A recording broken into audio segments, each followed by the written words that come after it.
बैठा होया मन पापा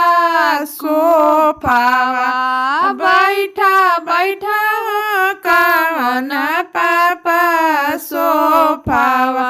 आज ना बैठबा त बैठबा कहिया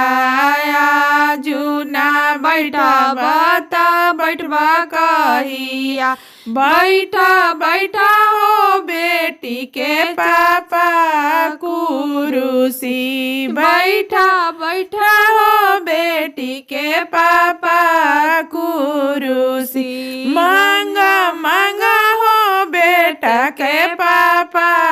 रुपया मांगा मांगा हो बेटा के पापा रुपया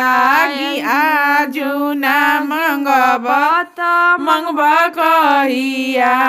आजू ना मंगबा त मंगबा कहिया गिना गिना हो बेटी के पापा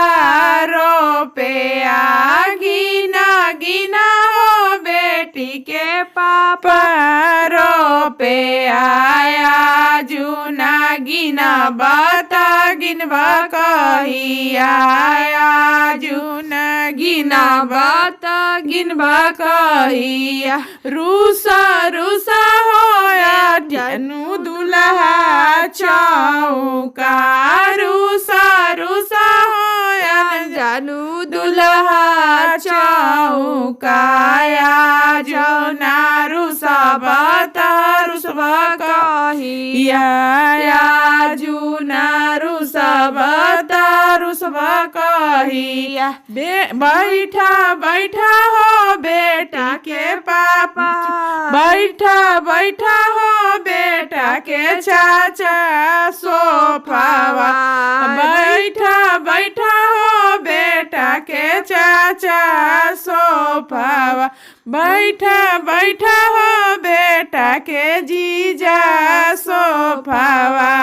बैठा बैठा हो बेटा के जीजा